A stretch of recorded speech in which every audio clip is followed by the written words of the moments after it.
একজন হিন্দু মানুষ 30 বছর পর্যন্ত সনম সনম সনম সনম বলে আর জিকির করে, সনম সনম বলে আর ডাকে।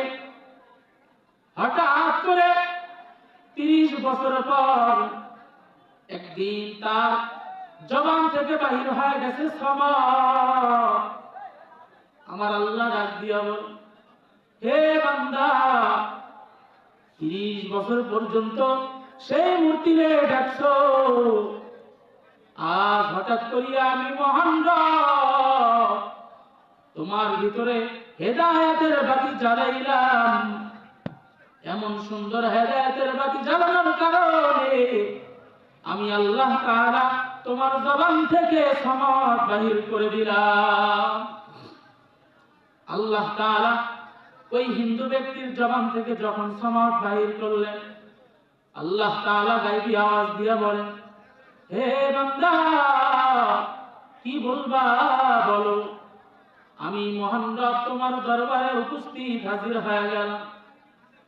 সেই মূর্তি পূজার হিন্দু ডাক দিয়া বলে, ও সনদ, 30 বছর পর্যন্ত ডাকলাম, এতদিন কেন আমার কথা শুনলা না? এতদিন কেন আমার কথা বুঝলা না? আজকে হঠাৎ করিয়া জবান থেকে বাহির হয়ে গেছে সনদ, আজকে কেন তুমি আমার ডাকে সাড়া দিলা? আল্লাহ বলেন, হে গোলাম, এতদিন তুমি আমারে ডাকো নাই, এতদিন ডাকছো একটা মূর্তিরে, সনম মানে মূর্তি। 30 বছর পর্যন্ত সনমরে ডাকছো, দেখো মূর্তি তোমার ডাকে একবারও সাড়া দেয় না। আর তোমার 30 বছর পর হঠাৎ করে জবান থেকে বাহির হয়ে গেছে সনদ, আমি মহান রব দয়া না করিয়া পারলাম না।